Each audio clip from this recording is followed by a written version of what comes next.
Hey guys, we're back once again. Oh, here's my new Ghostbuster shirt. I ain't afraid of no ghost. Yeah. Anyway guys, sorry, I got water on my face. Hope you enjoyed my thoughts on Rotten Tomatoes Part 6, and now this is Part 7. My thoughts on Rotten Tomatoes Part 7. So, you know, I have about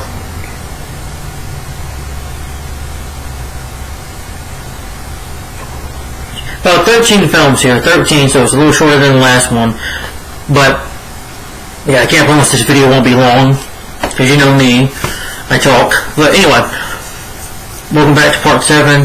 So this might be a little, I guess you can say, controversial, but this is just my opinion, and my thoughts on Rotten Tomatoes, again, why I don't like the website, you know, again, some of the ratings I don't agree with, I don't get, and then saying, oh, you have to be a kid to enjoy a movie, I'm like, no, I don't agree with that. I still think you can enjoy a movie even as an adult. You can still enjoy a movie. There's nothing wrong with that, you know. But let's continue. And of course, the number one movie is that I'm starting with. I know a lot of people hate this movie. I don't. Now, I'm not a big fan of this character. I'm not big into the movies, but I always enjoyed this movie. It was a film that I grew up with. It came out in 1998, and that film was called Godzilla. Yes. I like this movie, but before I get to that, let me read some of the percentages or the readings, whatever the hell you want to call it. I don't really care what to call it. Whatever. It gets a 15% on Rotten Tomatoes, which I don't think it really deserves. Gets a little bit, 20%. Still low, but a little higher. Yeah. Despite some clever exciting numbers more than throws, which I disagree with. The movie doesn't need her. It's a monster movie, so it doesn't, you know. After a promising start, the movie falls apart. I disagree. I don't think it falls apart. And again, I'm going to disagree with the critics here. The overall effect is about as scary as an out-of-control street so now we're making jokes. We didn't care what happened to the Godzilla. Heck, we didn't even get a good look at him until three-quarters halfway through the film. I'm like, which I thought was nicely done. I was fine with that. It was a nice build-up. At least Godzilla has a lot to do in this movie, and at least the plot is about him. Yeah. Savior, but, well, no, I'll visit the Big Apple, but I'll see this movie. Fair Spirit, you're not a hero, you're not my hero. Dear sweet baby Jesus, this was a bad movie. The lead track from the soundtrack was a... first of all, I disagree. I thought Matthew Broderick was good in this movie. Yes, I thought he was good in this film. Sue me. I liked him. I like the jokes about his name, Dr. Nico Totopoulos. He plays Dr. Nick Totopoulos, if they make jokes about it in the film, but I liked him. I liked that he was a scientist, that he liked worms, he liked studying them, which was fine, and, you know, I got done without the love story, but I liked him, Hank Azaria, Jean Reno. They were great in the film. I enjoyed their performances. I thought Matthew Broderick was good as the lead. Yeah, he's not the military fighting guy. He's not your typical hero. You know, that's not the big tough guy, but he's very smart, and he's a very useful character in here, so I like Matthew Broderick in this film. No, you want to talk about his worst movie? Have Inspector Gadget, you know. If people want to say that this movie's bad, watch Inspector Gadget, Patrick W. Watch Inspector Gadget from 1999. I think it's still a good movie. But, yeah, Roland Emmerich, because, you know, this movie... You people say it's dumb. Well, you know what? It's dumb fun then. This movie is fun. I'm going to get right to it. Godzilla 1998. I think it's a fun movie. I think it's underrated. Now, is it a true Godzilla film? Probably no, but hey, it's entertaining. I like that Roland Emmerich, you know, had Godzilla going up against the army. I like Godzilla being pregnant. No, I didn't think it was a rip-off for Jurassic Park. Or rip-off for Alien or Sudden Death. I'm like, if anything, it's better than Alien 3 in my opinion, because I can tolerate this more than Alien 3. Yeah, I hate Alien 3. Sudden Death is good. One of my favorite Phantasm. It's not one of his best. That movie does have his issues. But, you know, that was more diehard. And I like the whole thing with the eggs and Godzilla being pregnant. Godzilla, I like that he's facing the army, that he was a good threat. Oh, he runs away. Well, because Godzilla can't get shot, he can't get hurt. He's not immortal. You know, they could never kill Godzilla. He was always smart enough to get away from him. In this movie, Godzilla is smart. You know, yeah, he knows that the armies, they got this trap for him with the fishes. You know, geez, that's a lot of fish. Remember with the fish? Godzilla's like looking at them, like he's telling the armies watch them. And then when he does it, I think Godzilla does that to say that, oh, it's a trap, they're trying to kill me. So yeah, in a way, I think Godzilla was smart in this movie, and I think the movie's entertaining. The only problem I had with it was Audrey. I didn't like the female lead. She was terrible. She's as bad as any SJW lead. Like, she's just as bad as Ruby Rose and Batwoman, or, you know, or Felicity Jones in Rogue One. She's just as awful. Or Melissa McCarthy, of bad actresses that I consider to be bad in my opinion. She's right up there. I didn't like this actress that played Audrey. I'm like, you know, here's the actress that played her. Yeah.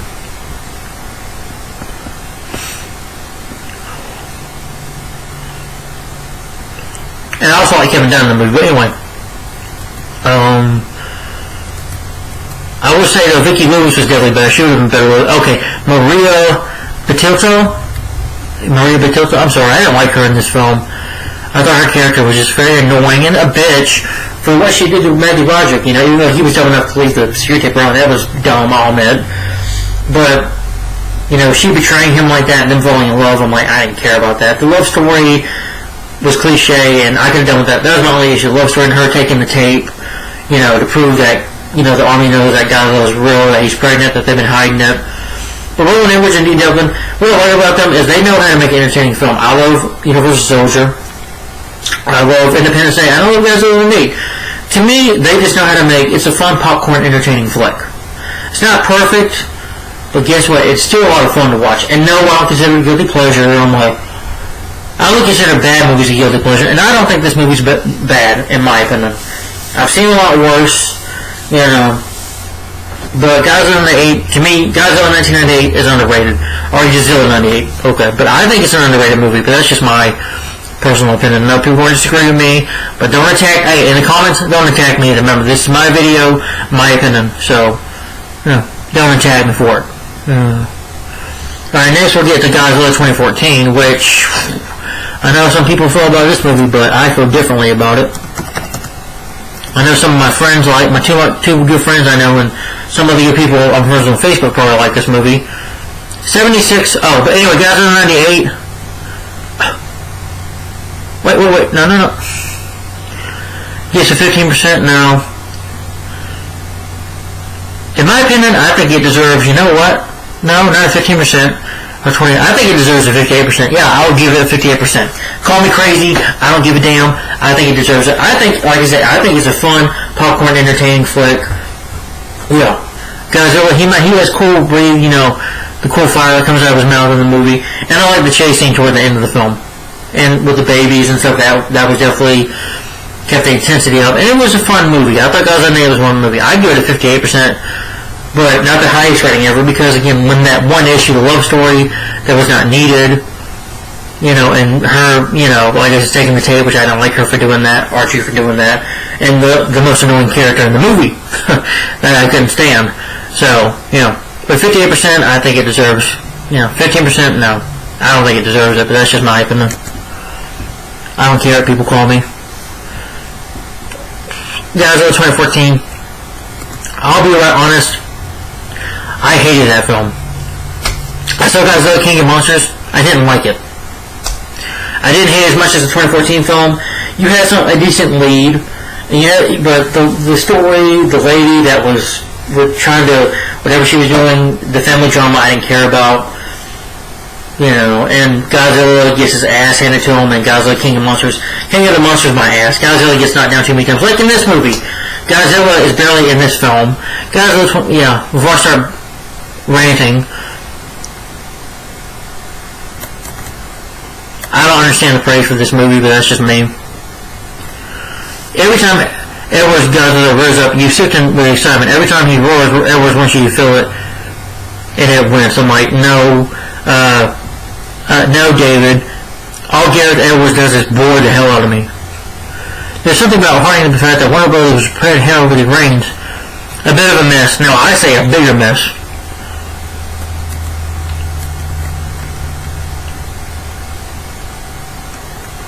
Penny Down said he's being related to supporting role in his regular movie. I agree, Christopher Ward. Yeah, I agree. Flawed but good. No, no. To me, it's shit and terrible. Shitting and terrible. Kathleen, I don't see how it's, yeah. The King of the Monsters out. Yeah, I agree. He doesn't have enough screen time. Yeah. Say what you want about Godzilla in 1998, but he had a lot more screen time in that movie. Yeah, he disappeared for a bit, but he came back and he gave a badass chase. Yeah. And he even puts, them in his mouth, in Godzilla 98. And I like that he has babies and he's trying to basically take over Manhattan. So, this is just the army faces the monsters. Not a perfect film, but Godzilla is great popcorn entertainment. Not this movie. I'm sorry. Bryan Cranston, was the only good character in this movie. The movie also has shitty characters. I like Elizabeth Olsen now, but in this movie, I'm glad she did more. I'm glad she was a more versatile as she needed to be. I'm glad she wasn't, the next sheriff to this. She needed it. I didn't care for Anthony Johnson. Ken Wannabe was decent. I have to disagree. The one fresh Anthony Johnson's back and hard to the ways of the world as he attempts to avoid the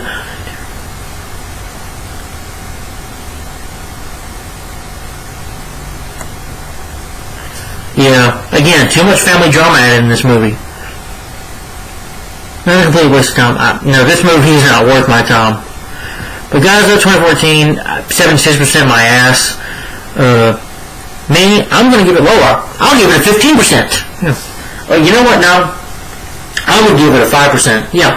I'd give Godzilla 2014. I hate Godzilla 2014. Again, I know my friends, Josh and John, I know they enjoyed the movie, and that's cool. But I'm sorry. The movie to me was boring. It was just boring. There was not enough Godzilla. You were going to get a badass fight scene. We don't get Godzilla do something badass to the very end of the film, and I have to wait over what? It feels like 2 hours I have to wait for him to do something badass. It's too much about the human characters. Aaron Taylor Johnson, I never liked this actor. I never liked him. I don't like him in Avengers Age of Ultron. I was glad when he was shot. Because the best part of that movie he did was to get shot and die. Good riddance. And I wish Godzilla would have just crushed him in this movie. I'm like, Bryan Cranston was the only good character in this movie. I felt bad for him for losing his wife, which was good at the beginning, but when he dies, the movie dies with him. So, Godzilla's barely in this movie, and you get a cutaway. Oh yeah, we get Godzilla, which is a badass moment, him roaring and fighting a monster. Then it cuts away, and then you have a little kid playing with toys. And then he does this breathing at the end of, which is awesome, but again, I have to wait for that? No, it's not good enough. And again, this movie is just boring and forgettable. I can't watch this movie. It makes me fall asleep. It bores me to death. Godzilla 98 did not bore me. It entertained me. This, to me, was not entertaining. You want to make an entertaining movie out of Godzilla, have him do more, which this movie did not, and have Godzilla kick some ass. People said Godzilla 98 is a weak. I'm like, well, this Godzilla in 2014 film gets his ass knocked down. Even the King of Monsters gets his ass knocked down a couple more times. Gets his ass beat a couple more times. So, but Godzilla 2014, I don't understand the praise for it. To me, it's a shitty film. But if you like it, that's fine. If people love it, my friends out there, more power to you. To each his own. I don't get it. But in my opinion, it deserves a 5%. For Bryan Cranston's performance. And some of the CGI guys are good in CGI, I'll say that, But that's it. When he's off screen and Godzilla, does not get enough screen time, so he's really just shoved in his own movie, so that's just my opinion. He's just in the movie because of the title. But anyway, let's go on to number 3, and that is Wild Wild West.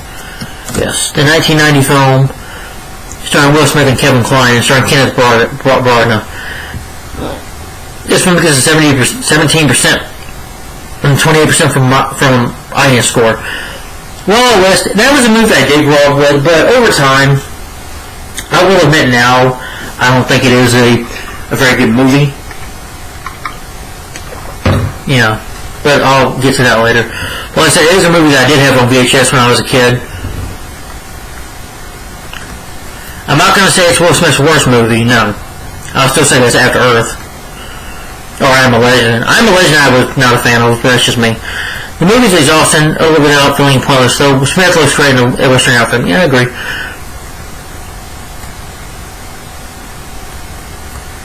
I agree, they're giving too much money to play with. And the movie is based off the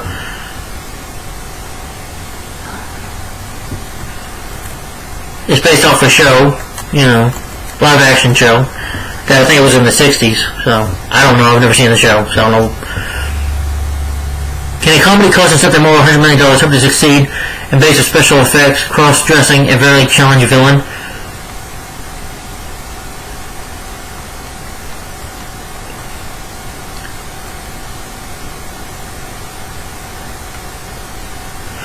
Unfortunately, Smith's Bernard Trump is squandered, making him play second fiddle to a bunch of dumb machines that look like rejected mascot from a Star Wars brainstorming session. A god-awful comedy made action film that falls apart at the seams by every passing minute. Felix, I'll finally agree with you on one thing. Yes, I agree with you on this film.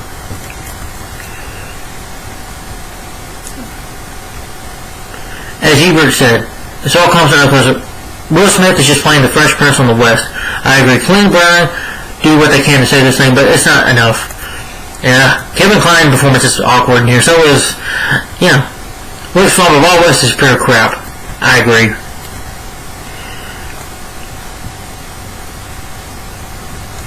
And Barry Seinfeld, this was the same guy that directed Will Smith and Men in Black, the 1997 film. I believe also Men in Black 2. Now, this movie's not as boring as Men in Black International, but it's just not a very good movie, in my opinion. Yeah. But Wild Wild West, now, like I said, I did grow up with the movie, but over time, I just think it's gotten pretty lame. The humor sucks, the story isn't very good. Will Smith and Kevin Kline don't have any good chemistry in it. They bicker like, 5-year-old little girls half the time, and it's annoying, and you have too many sex jokes in here, which is not funny. Like, God, he makes an ugly woman. You have Kevin Kline dressing him as a woman, and, a weird scene where Ted Levon's in this movie, and he's trying to, hypnotize him, with a belt, and it's just really awkward and bad. And the sex humor they put in here is just not funny. And the villain, Kenneth Barker was terrible, he was annoying. I mean, his acting is so over the top and silly. And he's just laughable as a villain, and terrible hair wig. Yeah, we get a cool moment of him becoming a spider, with his, wheelchair. He's able to become like a giant spider, but we only see it for like maybe 5 minutes, and then he gets shot and is taken down. You have him in the line just going on and being over the top. How should it be? To me, his performance is really over the top. And oh gosh, Will Smith is dressing up. You can see this on YouTube. Will Smith dresses up as a woman dancer and starts, right now, Sergeant Craig made a good point out of this. When he's talking, where Loveless is talking to the audience about what he's going to do to the United States, and people are clapping, and all of a sudden Will Smith comes in dressed up as the woman dancing, and he decides to get horny in front of everybody by Will Smith as the woman dancing for him, and it's just very awkward, and people are just watching him like, it's just it's very cringeworthy to watch, his point was like, if it was a football coach giving a good speech and being distracted by a dancing woman and forcing you to watch how horny he can get, wouldn't that be very awkward to watch? Yeah, who wants to really watch that? Yeah. Will Smith, half the time he does look bored in here. Kevin Kline looks like he's funny. Kenneth Barker is just over the top.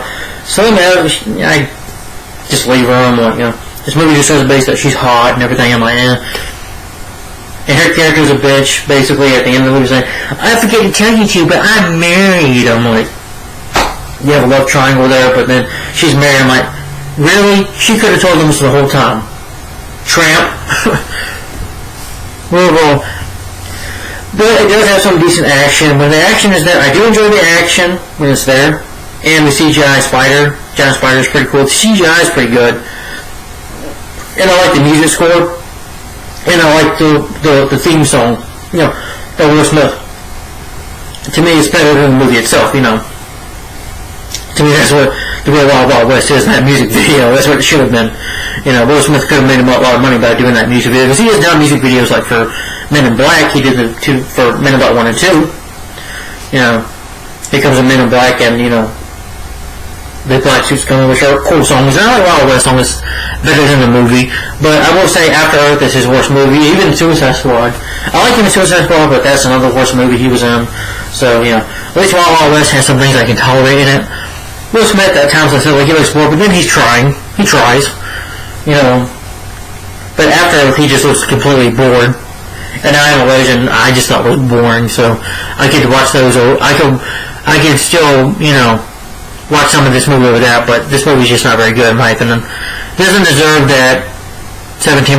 I would probably give it I think 8% it deserves, but a lot of other movies from him I would give a little lower. But okay. And next, I know this is going to be controversial too, but this is the second film in this franchise. And that is, it stars Harrison Ford, not in Star Wars.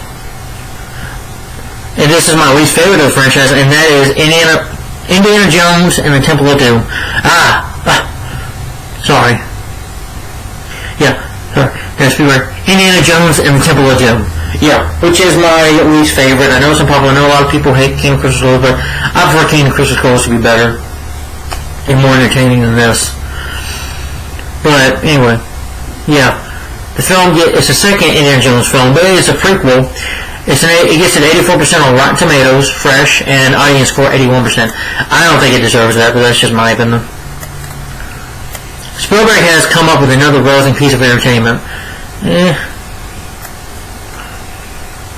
It's not the dark return that it's mean-spiritedness. I agree with James Brooke. Yeah, I agree.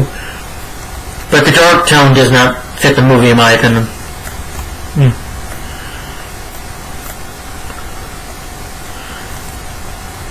This movie's batshit insane. I agree, but so was the first one. I agree. Ridley Scott is annoying. I think she's just as bad as some bad actresses out there, like Felicity Jones. She's probably only in this movie because of Spielberg. Yeah, the dinner scene was gross. Ugh.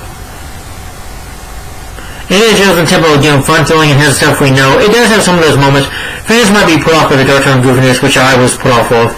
But I love this film. Well, Mr. N, I'm sorry, to each his own. I don't love this film.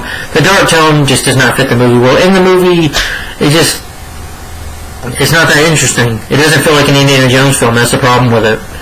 I don't see what's to love about it. I think it's a little overrated, but that's just me. Yeah. You know, Indiana Jones was basically action-adventure. It's about, you know, a guy that, Indiana Jones, who goes on adventures, and he's a teacher, part-time, but he goes on these adventures and he picks up these cool artifacts from the old days, and of course puts them in museums. And here we didn't get that, and here we have to, I don't mind him having to save children, but the whole dark tone of the movie, it was like scary. I've been watching an Indiana Jones movie or a horror film. And I couldn't get into it. I'm like, I didn't feel like the whole thing was cool. Well, Rambo's a good villain, but I'm like, this was just too dark. I'm like, you know, I thought, and again, Ridley Scott I thought was annoying. I think she's awful. I'm sorry. She can sing, but other than that, I want her just to shut up, or, you know, I don't want Indy to rip her heart out, or Ram just to rip her heart out, please, and burn it. I'm like, you know, because I hated the character. She was just a forced love interest. The best love interest Indy has ever had was Marion Wade Rosenberg. The third from House of Duty's good, but she's a traitor, you know, she betrays him, and yeah, but it's always Marion Ravenwood that has always been his best love interest, in my opinion. But this movie, I just don't like the dark tone of it. You know, you know, it's kind of, this movie, the tone is just, it gives you a bad feeling, and from what I heard, George Lucas had, he broke up with his wife, he was going through a hard time, and it looks like he was putting some mean spiriting in the script. So I'm like, and I think Spielberg shouldn't have let him do that. But Temple of Doom, you say it's risky, but I'm like, no, I don't think you need to make it a horror movie. I want to see the adventure. I don't need the whole thing with this cold. I'm like, yeah, I didn't need that. And the whole bug saying, that's disgusting, and annoying Ridley Scott. I'll take Short Round. I know some people don't like him, but I like him. I like the kid more in the Goonies, but that's just me. I prefer the Goonies over this. To me, that was more of an Indiana Jones film than this was, but that's just my opinion. Yeah. Keo Kwan, yeah, he was, short enough. But Kate Capshaw, that's her name. But I think she was in this movie because, her and Spielberg probably were, or he had a thing for her and wanted to do this with her, That's just my theory. But overall, the movie's just dark in tone. It just doesn't feel like an Indiana Jones film. Kingdom of Skull felt more like an indie film with a better story. But that's just my opinion. I'm not getting into an argument over it. So, alright, let's get to some more Adam Sandler movies. And I got some Batman movies here. But let's go to Adam Sandler movies. This time it is Big Daddy. Yeah, another favorite Sandler film of mine. Yeah. Will somebody give this kid a happy mom? Yeah. The film gets a 39% and a 74% on Classified. 39%, I'm sorry, that's too low. I will say, I love Big Daddy. I've always been a fan of it. It was one of the Adam Sandler films I grew up with. And I think it was a movie that had heart to it as well, but I'll get to that. How much time are we in? 26 over.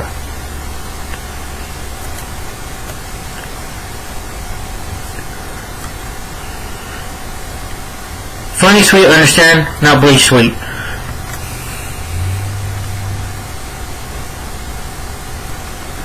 I don't think the supporting characters are underwritten. I disagree with that. The supporting characters are there in this movie, but I don't think they're underwritten. They're not great, but they're good. I don't think they're underwritten. How Big Daddy just isn't stupid enough. How is this for a novel complaint? Big Daddy isn't just stupid enough. No, I think Big Daddy is a genius, if you ask me. Typical Adam Sandler charm mixed with crude and humor, but well, it works. In the film, Neil has some humor in it, so some so-so Adam Sandler for the evening. What? Worst of all is the way Adam Sandler had to have both ways. Too much around gross out humor, one minute, and in turn, next minute with some business about how much he loves a kid. Hey, Edward, it works. Yeah, there's some disgusting humor with the kid, but kids throw up and pee sometimes. Yes, you can't tell me that if you have kids out there that they have never peed in their bed, that they have never thrown up if they gotten sick. Not in the toilet. If they're like sick right in the moment, they'll probably throw up in the house. I wonder if that's happened before.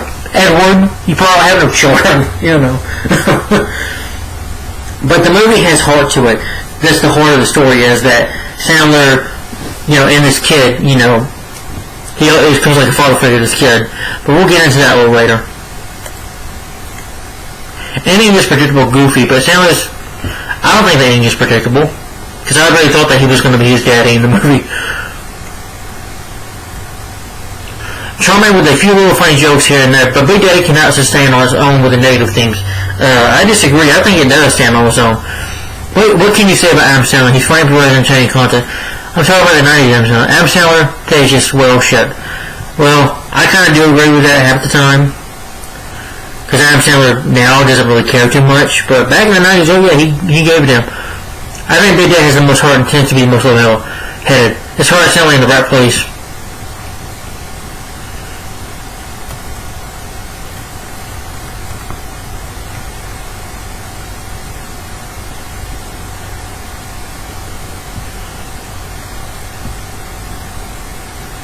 This film's fun time, but fun parts are overshadowed by all the funny, slapstick, low-blow humor. Adam Sandler had a good run in the 90s, he was just now.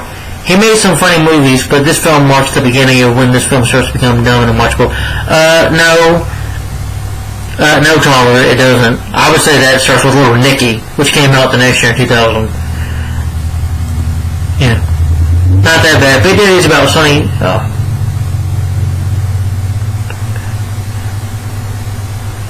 Not bad. Well, I'll get this movie on Blu-ray someday, probably. Yeah.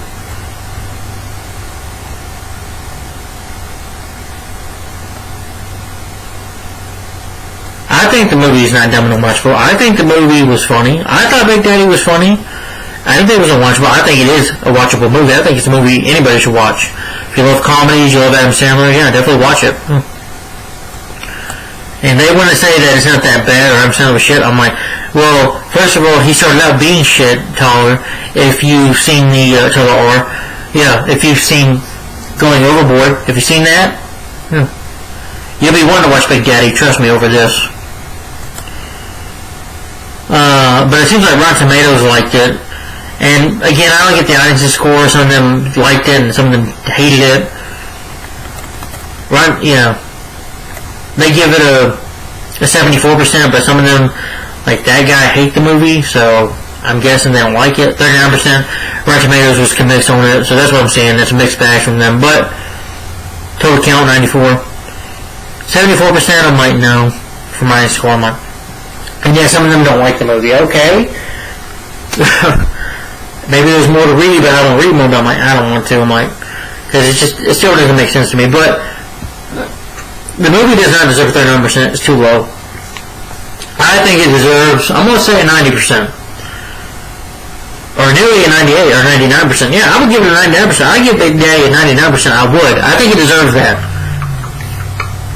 I think it's a great Adam Sandler movie. Because Sandler, in my opinion, he just had it in the 90s. The guy just cannot do no wrong to me. He made some great movies. Big Daddy's one of them. The movie's funny. Like I said, he plays Sonny Colfax as a guy that, in the movie, he's irresponsible, he's lazy, he only works one day a week, he only works on Saturday, and that's about it. But he has to learn to grow up in the movie. He has to watch over a kid named Julian, played by Dylan and Cole Sprouse, both the twins in the movie. Liz Man's in this movie, Joan Stewart.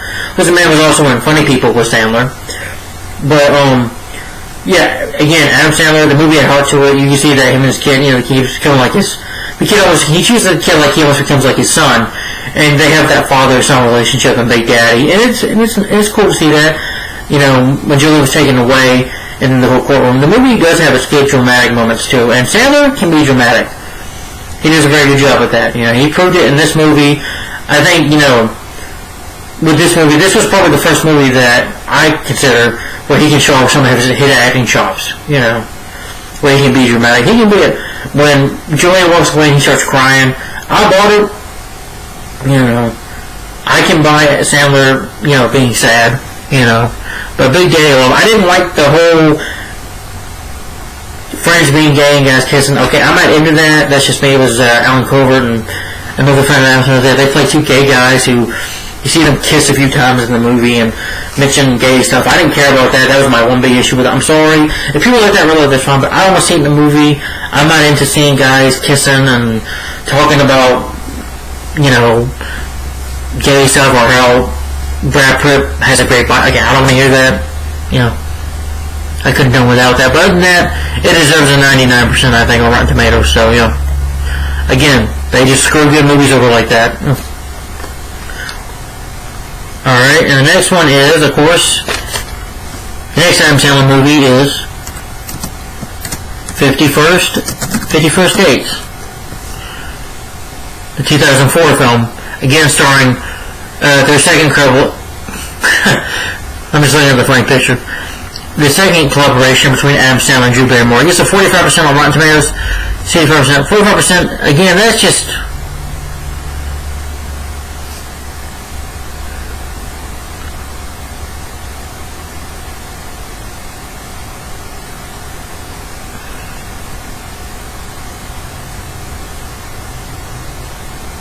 Okay, Rotten Tomatoes, get out of my face. But of course, like I said, 51st Dates gets a 45%. Okay, let's see the percentage.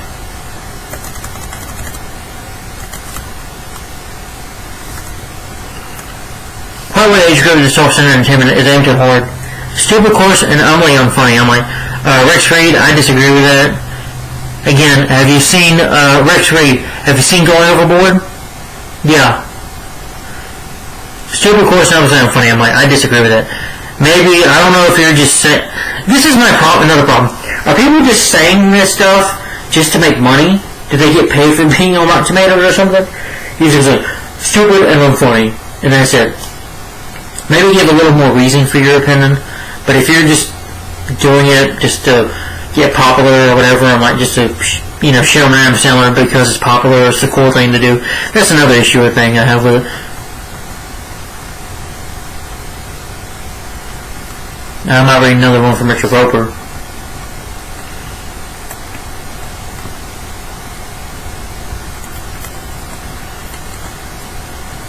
Yeah, stupid, coarse, and unfunny. It ends up making your pile of Lucy's gift of forgetting. No, I disagree with that.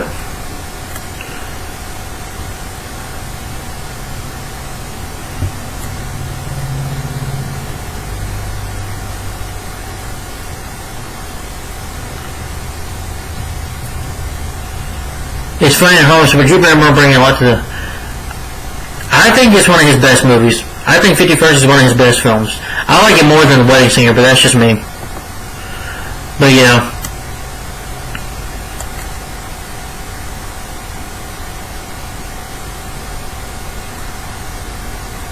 I don't think the comedy takes away from the story. Again, it's a romantic comedy, and romantic comedy is going to have comedy in it, so, you know. The film comedy, I disagree. The drama works, again. Sandler can be dramatic in here. What makes 51st Dates work is Adam Sandler and Drew Barrymore's more chemistry. I like that it's a story about a guy that Henry Roth who, you know, works at an aquarium, takes care of sea animals. He's basically like a veterinarian, I guess you could say, in a way, but with sea animals. And he is a womanizer until he meets Lucy. Drew Barrymore falls in love with her, but she forgets things. Her dad played with Blake Clark, and her got into a car wreck, and she forgets things. Every day she forgets things. She thinks that the same day is the same day, her dad's birthday. She believes it's the same day. Until, you know, when Sandler meets her, he falls in love with her. He tries to get her to fall in love with him every day, which, that was a nice premise, and the chemistry between them really works. She really thought that they were really in love, and, you know, they were trying to make it work, even though with her situation that Adam Sandler, Henry, was trying his best by making the videotape for her to, you know, to remember. And I thought it was a movie that had heart to it. The humor, the comedy I thought worked. In my personal opinion, here, the comedy worked, you know. You know, the film I thought had heart to it, and the comedy, and the romance I think works, you know. Yeah, I really believe Adam Sandler and Drew Barrymore as a couple in this film. I buy it, so they have really good chemistry. Alright, another Adam Sandler film, which some people hate, and that is a film called Click, which I've never hated this movie. I know some people are going to disagree with me. And the Click came out in 2006, starring Adam Sandler, of course, Christopher Walken, and, you know, 34%. Critic considers the latest Adam Sandler vehicle pulls shamelessly from its wonderful life, but if he fails to produce the necessary lifestyle would forgive such imitation. No, I disagree. I don't think it does, Phil. I've always enjoyed Click, but that's just me. I think it's one of Sandler's most underrated movies. Click had no surprises. Cinema comedy is usually dark and touching and pretty funny.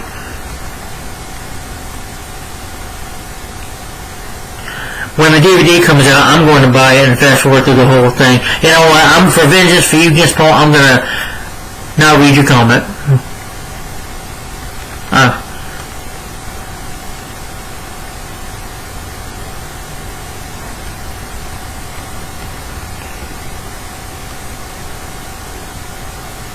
The concept never really takes off on screen. I'm worried.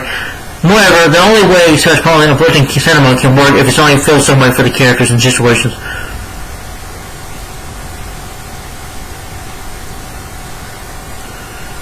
I hate Adam Sandler, and I didn't mind watching this. The first time, it's no Little Nicky, though. This film is definitely better than Going Overboard and Little Nicky. You know.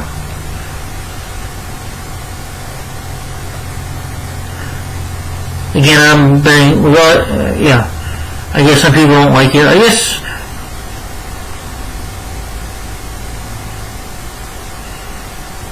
audiences enjoy it. Well, it gets a 66%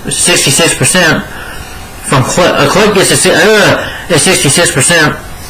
from audiences, 34% from Rotten Tomatoes. So I'm guessing audiences, people, maybe not just me, enjoy it. I know one of my friends don't enjoy this movie. That's fine, to each his own. I know he rented it on his channel, I think back in 2017, and that's fine. You know, but we really disagree. I enjoyed Click. I loved it. You know, I thought it had a good story. I like that he played Michael Newman, a man that is a workaholic. He's trying to do his work, but he doesn't have time for his family. He never spends time with his family, with his kids.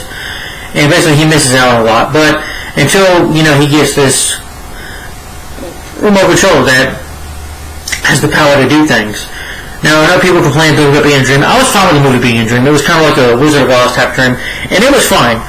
But for me, it was basically a warning, basically. Like, you saw, it's a nice blend of Back to the Future and Wonderful Life, but it did it differently. I like that it was a dream, you know. Yes, I like that. I was fine with it because it was basically just showing that Michael Newman that you need to have time for your family, you need to be there for your family. Because again, in the movie, he doesn't recognize his kids when they grow up.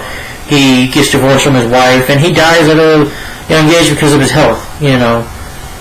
Yeah, he gets old and dies in the worst way, so, you know, and things get really bad for him. His father dies. I was looking at the picture on Rotten Tomatoes of, you know, the scene where Henry Winkler, who was, of course, the water boy with Sandler, you know, the scene when he was saying sorry to his dad, when his dad passed away in the movie, which was sad, and he says, like, I love you, son, and he's crying. That scene was emotional, very sad to watch for me.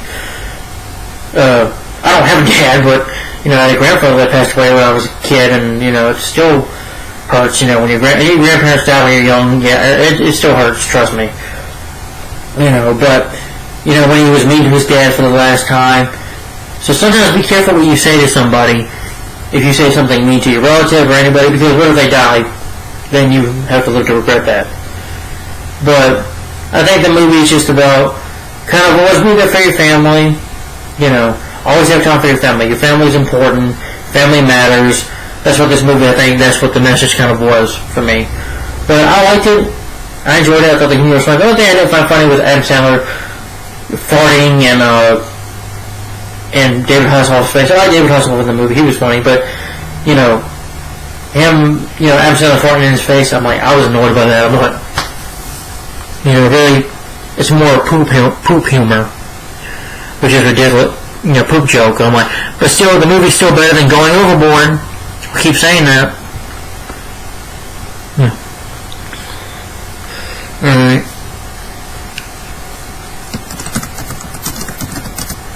Now, here's another Adam Sandler film, which is a guilty pleasure of mine. Oh! 34% for click, no. Me, I give it a 75%. Yeah. Anyway, back to Jack and Jill. That's what I think he deserves. But Jack and Jill, the 2011 film, which I know a lot of people hate, I know it's a 3%. Well, I guess a bit of 36%, you know. I can see why some critics hate it. The Instagram film which makes a slapstick and jokes about DMT. Totally mediocre. I could agree with that, Matt. This movie is a crime comedy. I'm like, no, Alan. I don't think it is. Before anybody says anything, I won't say it again. Going Overboard, 1989. That is a crime comedy, not this film. This film is still bad, though.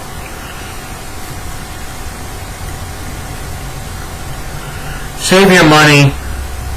I'll watch the Family. I'm not watching Family. I would watch this and Family Guy, but that's just me. I don't want to know how badly. Okay, what?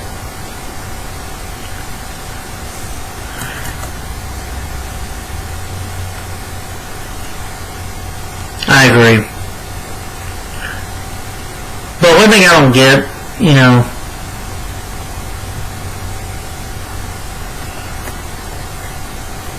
yeah, I don't think the movie deserves that 3%, but that's just me.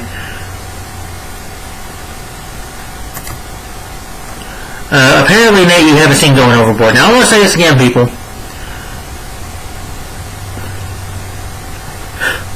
Jack and Jill. Okay, one great movie I can't think of. Jack and Jill is Back to the Future. Jack and Jill is Jaws compared to Going Overboard. Yes. I'm going to keep saying it. Going Overboard is still Adam Sandler's worst movie. Jack and Jill, is it bad? Yes. Is Jill an annoying character? Yes. Is there some poop humor in there? Yes. But the movie, I can laugh out for how bad it is. It's so bad, it's good. I'll laugh at how bad it is. I can get laughs out of this movie. Al Pacino, I thought was funny in this movie. You know, when he was screaming at Sam on the phone, or saying how horny he is, or saying burn this, which was funny. Or Don Pacino. Or, yeah. But the movie, you know, it's annoying, but well, not annoying, but it's really bad. But I can see this film. For me, it is a film I can say is a guilty pleasure. It is so bad, it's good. I can laugh at how bad it is. Watch Going Overboard. Jack and Jill is like Jaws. This film is like Jaws compared to Going Overboard, or even That's My Boy. This film I think is better than That's My Boy, because That's My Boy I think is still Adam Sandler's second worst movie. It's better than The Ridiculous Six. I can tell Jack and Jill, as bad as it is, and some of the twins that talk in the beginning I thought was funny. One twin, this is how me and my brother communicate. Yeah, I thought that was funny, making that noise. Some of the movies I could just laugh at. Yeah, I can get a little enjoyment out of Jack and Jill. Yes, I know people are going to buy my head off saying I don't give a shit, it's my channel, my video. If I like the movie for me and how bad it is, and that's just my opinion, I'm not defending it, but in its defense, I will say it is Going Overboard and That's My Boy and Ridiculous Six make this film look like a masterpiece. Yeah. The film is bad, but I've seen a lot worse from Adam Sandler. Like I said, Going Overboard. I've seen a lot worse than Jack and Jill. Me, I wouldn't give it a 3%. No, Rotten Tomatoes. I'll probably go ahead and give it a 20 or an 18%. Because I can get 18%, That's why, or 15%. That's what I consider my guilty pleasure movies. Get low ratings, but sometimes I can laugh at how bad it is. But now we get to another last Adam Sandler movie, and that is called Anger Management.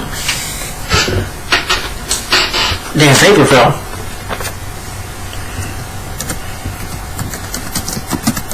Anger Management, not the 2012 series with Charlie Sheen, the movie. The 2000.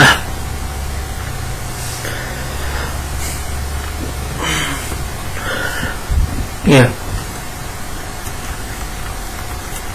I feel like it's a 42% on Rotten Tomatoes and 60% from high score, which they give it a high score, but 42% from Rotten Tomatoes, that's too low. To me it is. Anger Management is another one of my favorite Adam Sandler movies. It's another film I kind of grew up watching. It's with Jack Nicholson in it. Yeah. But let me read about it. Audiences are still looking at the story, but nowadays the alternatives from together as films like Anger Management.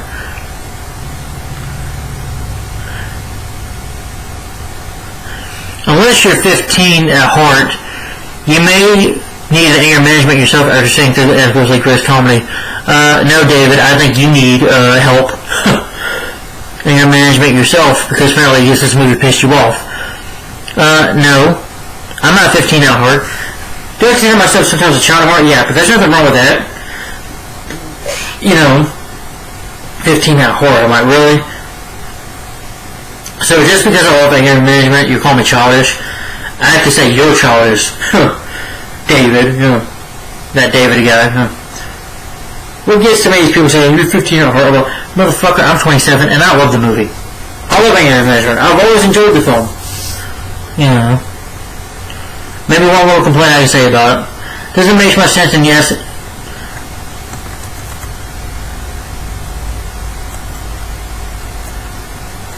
the pairing of Nicholson and Sandler is golden, I agree. It's funny. My favorite scene is though when they're singing I Feel Pretty, or when he doesn't make his eggs over easy, and he throws the plate, and I was like, I said over easy! Now why did I do that? Because I refused to spoon with you last night? That was funny.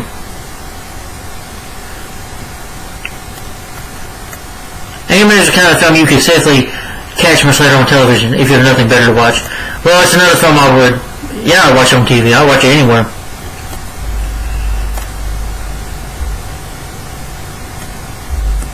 Do you really need a fable about corporate guys getting in touch with their inner brats? Yeah, Rob, I think we do. Very irritating movie with a good ending. Irritating? I'm like, well, okay. I don't think it's irritating. Okay, I'm not reading one comment.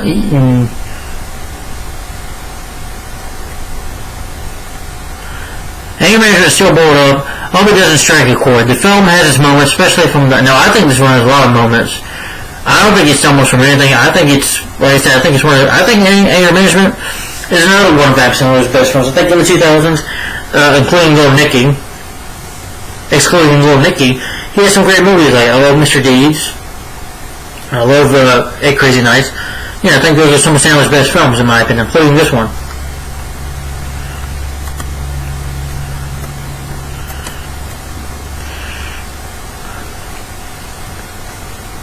Like I said, did Kevin M say my favorite M. Sandler, which is cool.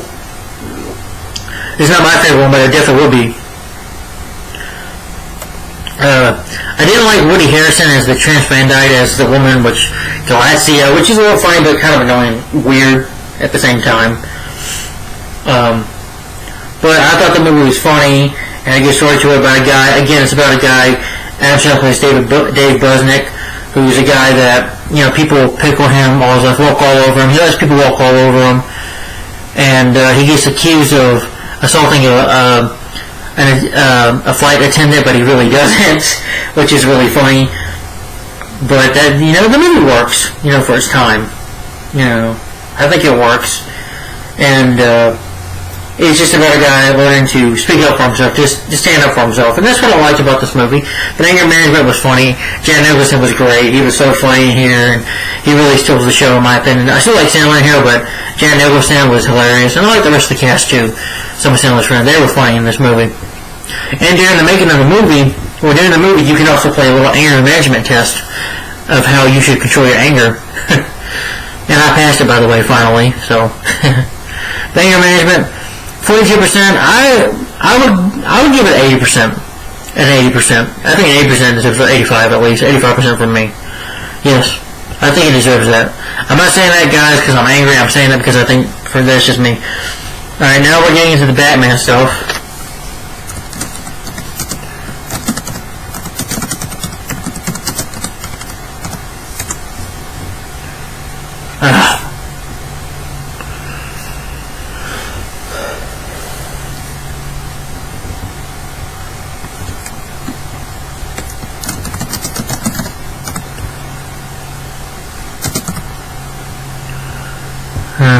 Now this is going to be a little controversial, but before I get into this one, I'm going to go to the bathroom real quick. Sorry, folks, I got to go to the restroom real quick. I'll be right back.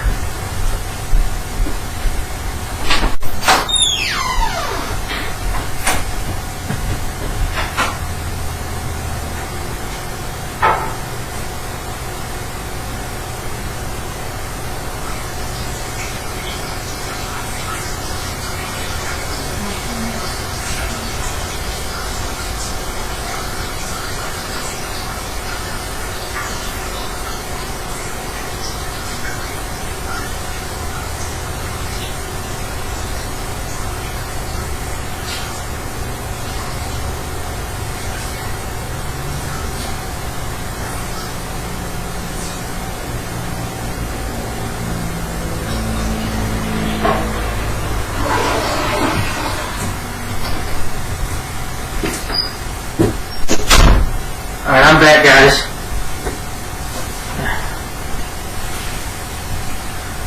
Sorry, I just had to go to the restroom real quick.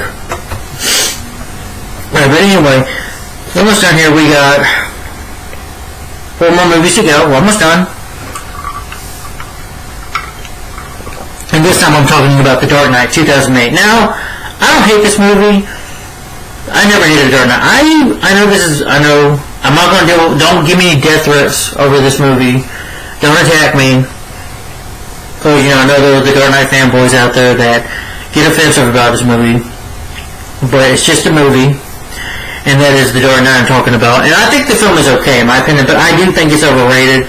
No, it's not my favorite Batman film. I do think there are some good things about it, but I don't think it's the best thing ever. I do have issues with it. You know, but before I get to it, let's just read about the... Yeah, The Dark Knight, of course, directed by Christopher Nolan, and his second Batman film. You will feel utterly numb after screening The Dark Knight. The film is bleak and brilliant. I didn't really feel that way. But for Heath Ledger, to talk with Heath Ledger's performance is difficult, merely because the thing is he's the only one important feature of Walt Companies. I don't think so. I was not a fan of The Matrix. A masterpiece. Christopher Nolan, The Dark Knight is not only one of the greatest comic book movies you'll ever see, but also one of the best films of all time. I don't agree with that, Josh. Well, then, sorry. I just say, I think there's a lot more superhero movies I enjoyed than this. Ledger's performance alone is good enough to make The Dark Knight a very good movie.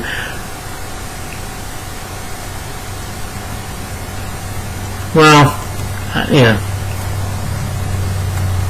This is the best comic book movie of all time. I don't think it's the best comic book film of all time, but that's just my opinion. I'm sorry. I don't agree. And again, I don't hate the movie, so I don't know. An issue I have with that resurrected Batman, no, I don't agree with that.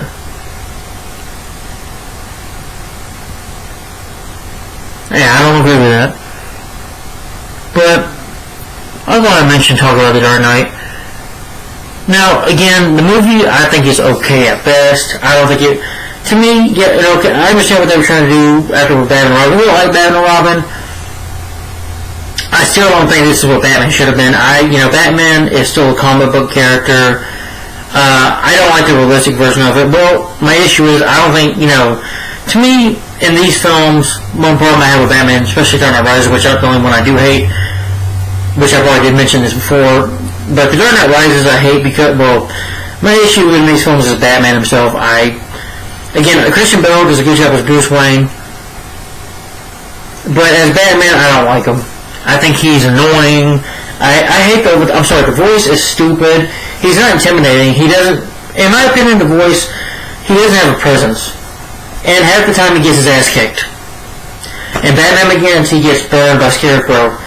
And in Batman Begins, it makes him look like an idiot because he doesn't know that Henry Degar is the real Ra's al Ghul. I'm like, it's Ra's al Ghul, not Ra's al Ghul. Ra's. But with The Dark Knight, I love the Joker. Heath Ledger, may rest in peace. I love him as a Joker. I thought he was funny. Especially, anybody want to see a pencil trick? Oh, ta-da! God. I thought Heath Ledger was great in this role. He was great. He gave his heart and soul in this movie. Again, his character, to me, the title was misleading. I call it The Killing Joke. I think it resurrected the Joker in a way. You made the Joker great again. But Batman himself is an idiot in these films. Because again, the issue I have with this movie is Batman doesn't do anything in this film. Yeah, he investigates one time, but nothing comes of it. You can say in Batman 89 there's not much detective work either, but Batman 89, Michael Keaton Batman, he has presence, he's scary. Christian Bale's Batman is just some of those things, in my opinion. And he lets 5 people die. Joker made a good point. He did let 5 people die. And I didn't like the ending of this movie that I killed those people. I'm like, no, Batman wouldn't quit. And Batman, to me, my Batman wouldn't do that. So I don't think this is the greatest movie of all time. I'm sorry. I can say Superman the movie, Batman 89, Blade, X-Men, the first X-Men film. I can think of many comic book movies that are better than this. Or movies that are better than, I think of 100 movies that are better than The Dark Knight. I just think to me it's just an overrated movie. Probably the most overrated comic book film of all time. I know people are really mad. And first of all, if anybody leaves a negative comment or dislike the video, if you dislike it, I don't care. Yeah. I don't give a damn if people dislike this video. It's my channel. I don't give a shit. And if you do, don't leave me negative comments. Yeah. Anybody that does, I'm blocking and deleting you right away. My channel, my opinion, my voice. Yes. This is just how I feel about The Dark Knight. This is just my opinion on how I feel about it. I just thought it was kind of overrated. I don't think it deserves a 94%. 94. I don't agree with that. For me, I would at least give it 30 to 30% from me. Because again, I think it's okay. Or 33% from me. You say, well, it's low. You should go, 40%. Fair enough. 40% or 50. You know what? No, I'm sorry. I'll give it a 40%. Because I think it's an okay movie at best. But I do enjoy the action scenes. I enjoyed the chase scene where the Batman was about to run down. That was a cool scene. And Heath Ledger was great. I enjoyed the beginning of the movie with the bank robbery. Heath Ledger, for me, this was Joker's movie. And Joker nearly outsmarts Batman in the beginning. Even kicks his ass toward the end of the film. Batman defeats him in the most embarrassing way, though. I'm like, when he could have used that equipment that, when he could shoot at somebody, I'm like, really? You could have just done that before. Just hit the dogs like Schwarzenegger does, bump their heads together. It's just a movie. I'm not saying in real life. I'm saying that, the White Wallers in the movie. And then use that thing use the bat grab or the bat fly, and swing it at Joker, and knock him out. You could have done that. And I'm sorry, even Batman gets his ass kicked in here. Batman, with it's just really over the top and stupid. And Christian Bale just made Batman laugh for him. To me, Nolan, all he did was just make Batman into a laughable moron. He made Batman an idiot. That's what to me these movies are. Just Batman's an idiot in these films. These films, I don't get the praise for them. I think they're overrated. And most of the time, even The Dark Knight, I hate to say it, it's boring. I didn't care for the scene in Hong Kong, and most of the film was just boring. The only one that kept me, the only reason I watch this movie is for Heath Ledger. Because again, he's the one that, steals the show. He really, in my opinion, takes over the film, and he's really the star of the film, not Christian Bale. It's really Joker that's the star of this movie. This is Joker's movie to me, not Batman's. Yeah, people say the same thing about Batman 89. Batman 89, Batman is dark and mysterious, and here he's not. And here he can't even get, Eric Roberts, I forget who played, Maroney, I think, wasn't it? To confess, to tell him where Joker is. I'm like, really? And Batman is the best at interrogating villains or people, getting what he wants. I'm like, and his Batman can't even do it. He just walks away from it. I'm like, really? I just felt Batman didn't do much in this movie, but that's just my opinion. But anyway, I'll get more into that when I review The Dark Knight one day. And it won't be a rant, so. And then, of course, which I think is an underrated sequel, and that is Batman Returns. Sorry. There's somebody commented on my videos, Haley Duff, so we'll get to her later. It gets an 80%. And a 73%. Director Tim Burton's dark, brooding atmosphere. Michael Keaton's work as a true hero, testing Danny DeVito. Christopher Walken make the sequel better than the first. Well, I don't say it's better than the first, no. Not in my opinion, but I think it's just as they're both good. A strange beast. Batman Returns is a sequel that's better than the original. Wow. So Rotten Tomatoes really love this. Both Catwoman and Penguin are unique, humble, and perfectly ghoulish. I know Roger Ebert liked this movie, the first Batman movie. Batman Returns doesn't quite outdo its predecessor, even though the film has perfect casting Danny DeVito as the Penguin. I think it's nearly just as good. Now,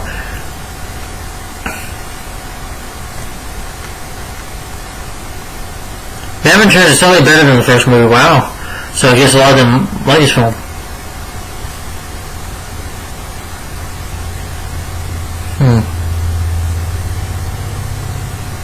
Okay. I'm just reading a little bit here. Because when this movie came out, it was criticized for its dark tone, which I'm like, I don't know why people complain about that anyway. Yes, I know the whole thing with Batman Returns, with, kids crying and stuff. Again, parents, I'm going to tell you right now, that was your fault. Yes, it was. You took your kids to go see a movie. Parents just got on my nerves then, sometimes with movies. I'm like, you took them to go see the movie, so what are you complaining about? Yeah. I know this movie is marketed by McDonald's, but Batman Returns, I think it does a good job of continuing with Batman being dark and mysterious. Yeah, he's not in the movie a whole bunch, but when Michael Keaton's Batman's there, he has a presence, he's a badass, and he's scary. His presence is just frightening. He doesn't need to talk in a stupid voice. He doesn't need to talk in a stupid voice to convince you to do something bad. No. This Batman, if you do some bad things, if you murder people, if you're trying to attack Gotham City, he's not going to try to talk you out of it like Christian Bale's Batman. He would just try to talk you out of it like he did with the Two-Face. No. This Batman will kick your ass and take you down. That's my Batman. And people say Batman kills. Well, Batman kills in the comics, people. Batman had a gun. You don't believe me? Look up the history of Bob Kane and Bill Finger, because Batman did have a gun in the comics. Batman is a vigilante. I never consider Batman a superhero. He's a vigilante that will break your bones and will come after you and will kick your ass. He's a force to be reckoned with in a way. Yeah, you can say he's no more, but Batman is smart. He makes his own technology. Like in the Nolan films, which I didn't like that he made technology from Bruce Wayne Enterprises, because I'm like, okay, no. That's realistically stupid. Because somebody just So one of the equipment says Wayne Enterprises on it. Yeah. But in this movie, it seems like Batman can make his own gadgets. He makes his own. Batmobile is still awesome. Batman in here is so awesome. I like that in this movie that he falls in love with Michelle Pfeiffer. She's great here as Catwoman. Yeah, this is what I think of Anne Hathaway. Fuck Anne Hathaway. I hate that actress. She's no Catwoman. Michelle Pfeiffer, this is my Catwoman. She's sexy, and she can fight, and I like her story of, she has to live in a man's world, and she's, of course, murdered, and she has to come back and avenge his crime. The Penguin, I thought, was good. People point out there, well, the Penguin wants to kill children because, remember what his parents said to him in the beginning? I mean, again, he's a screwed-up character, basically. So is Batman. Batman's parents were murdered, so he's screwed up in the head. Yeah, he kills criminals, because Batman, this is when he starts out. When he starts out, he kills criminals. I never had a problem with Batman killing. That's the dark and mysterious Batman I know that kills. Yes, eventually he'll stop, because he realizes, I think at the end of this movie, he just has to stop that after, seeing what Selina did, to stop killing criminals. But Batman at a point, had a dark heart. He was dark and angry. He didn't care. Batman is still a dark character. Yeah, he might not kill, but he can still beat and break your bones and beat the hell out of you. So, again, Batman is a depressed character. He's a dark character.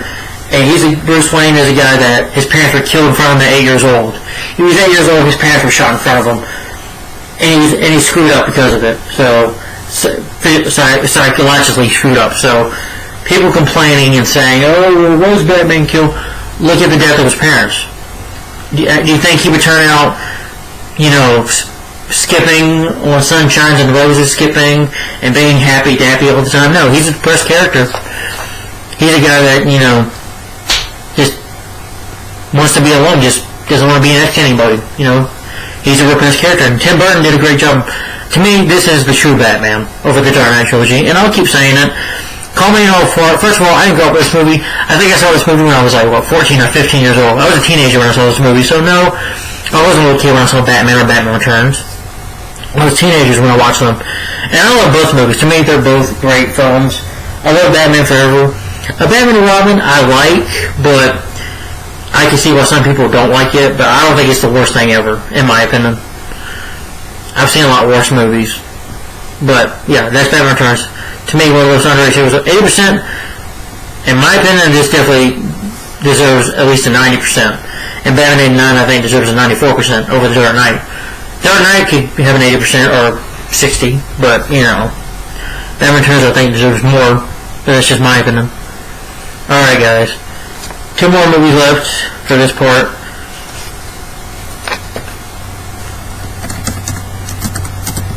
Mask.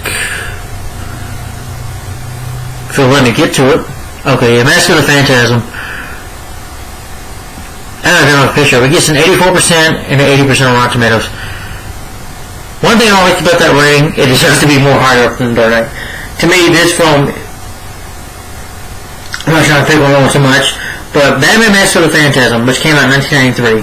The film at the time did not do well at the box office because Warner Brothers did not promote the movie very well. But I love Batman Mask of the Phantasm. I thought it was great, I think it's better than The Dark Knight. To me, this film is better than everything in the Dark Knight trilogy, I thought it had a really good story. 84%, I'm like, no, that's high, but I want it higher. The Mask of the Phantasm is the mask that Bruce Wayne puts on every day. He falls in the abyss, he risks his life completely alone. The violence is too realistic, though not terribly graphic. I like all action, Mark. Closer to radio drama than Kitty Fair, Batman Phantasm is the strangest PG film of the year. And I think critics liked it, better than I thought it would be.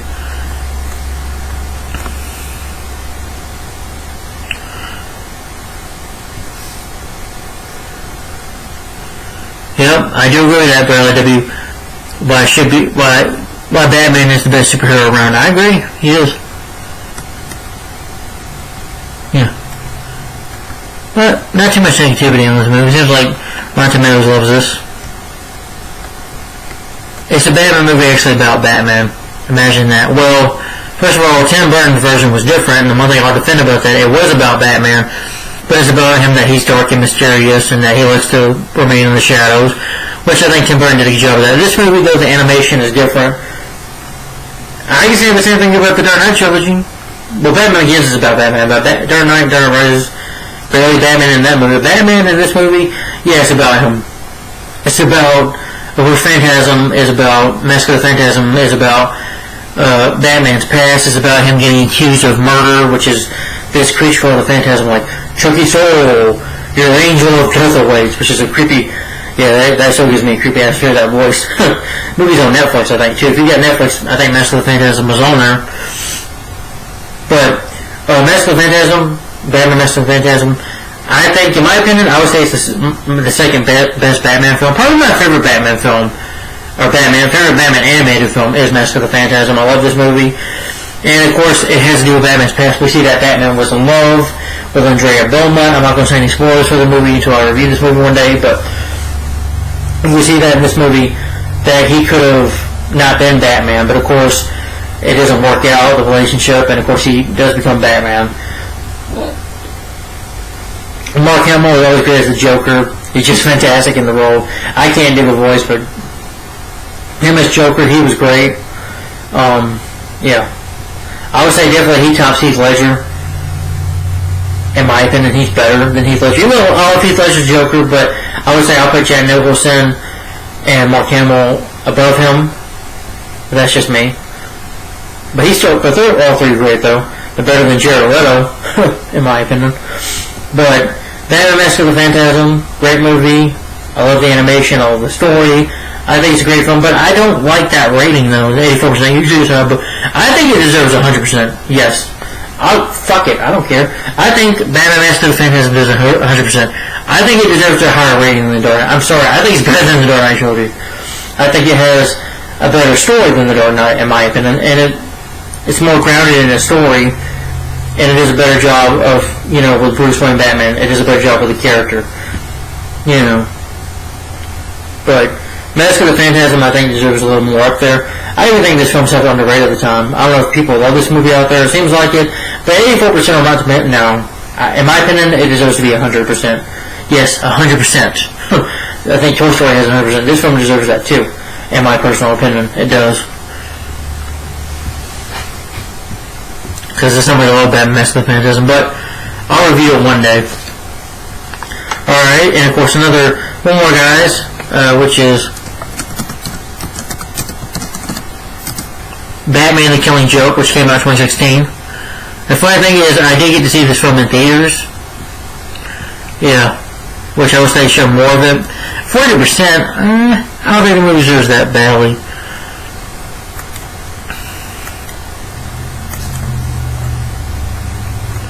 Batman the Killing Joke is borderline unsettling and not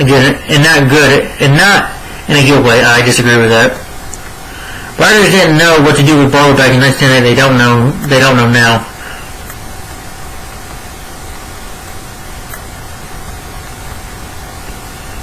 Well, let's say in the middle of the film.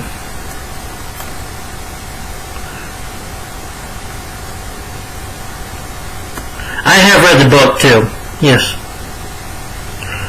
But this is where I went in 13th minute. Well, Batman the Killing Joke, yeah, I did enjoy the movie. I did read the book too. I'll say the book is better, but the big issue I have with this movie is the beginning of the story.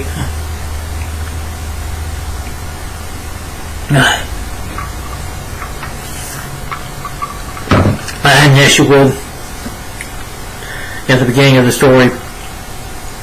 You have Batman and Batgirl chasing after this guy. I guess he's robbing banks, whatever the hell he's doing, and he's got a story about this guy falling in love with Batgirl and Batman having this drama together, which I didn't care about. And eventually they end up having sex in the movie, which I'm like, that wasn't needed. I didn't care about this whole storyline until we got into The Killing Joke, because that wasn't in the book. The Killing Joke was mainly about the opening was Batman going to Arkham City. Now we go on the Arkham Asylum. Now Batman does that in the movie, goes to Arkham Asylum, the Joker's escaped, and he shoots Barbara, goes to Jim Gordon's house, and he shoots Barbara Gordon in the back, paralyzing her. That's how she becomes the character known as Oracle, because Joker shot her. And it attempts that he rapes her, which, yes, I believe that he raped her because that's the Joker. He would do something fucked up like that because he doesn't care because he's fucked up in the head. Sorry for the language, but Joker is like that. And in this movie, there's no difference. Joker, yeah, Mark Hamill was great. I love the song, I go loony. That was a great song. Just, yeah. It was until the second act of the movie we see Joker and stuff. And when we got into the Killing Joke, this movie became awesome. Just the first half beginning. But I don't think it deserves a 40%. For that one problem, I would still give it a higher rating. I would give it a 70%, or for me it would be a 70%, not a 40%, but a 70%. Or maybe 60%. Yeah, 60% for this movie, because it does have that one problem of the beginning of the story not being very interesting. And Barbara has like a gay friend, and she runs her mouth about Bruce, Batman, and I'm like, okay, I didn't care about any of this. That was my one big issue with it. Like, I want to get into the Killing Joke. I don't want to get into the situation of some guy having the hots for Batgirl and stalking her and wanting to beat her up, or because he has a thing for her. I'm like, and her and Batman having a thing for each other. I'm like, I don't care about Barbara Gordon and Bruce Wayne. To me, that's disgusting, them having sex. That was cringeworthy to watch, because I'm like, really? No. Batman is too freaking old. I mean, he's like 50 years old. Barbara's like, what, 20 or something? She looks 20 to me. 25, 28. He looks like he's 55 or something. Batman looks old. I'm like, he looks old enough to be your uncle. I'm like, ew. It's like a niece having sex with her uncle, and I'm like, ew, that's disgusting. I'm like, them having sex, I'm like, that really was not needed. I'm like, why do the writers come up with that? But other than that, the movie's still great. When you get into the Killing Joke in the second act of the movie, the rest of it becomes pretty good. And I do love the ending where, Batman wants to help Joker to no more fighting. I hope he's like, it's too late for me. He tells him a joke about a guy walking to a bar, and they have a laugh.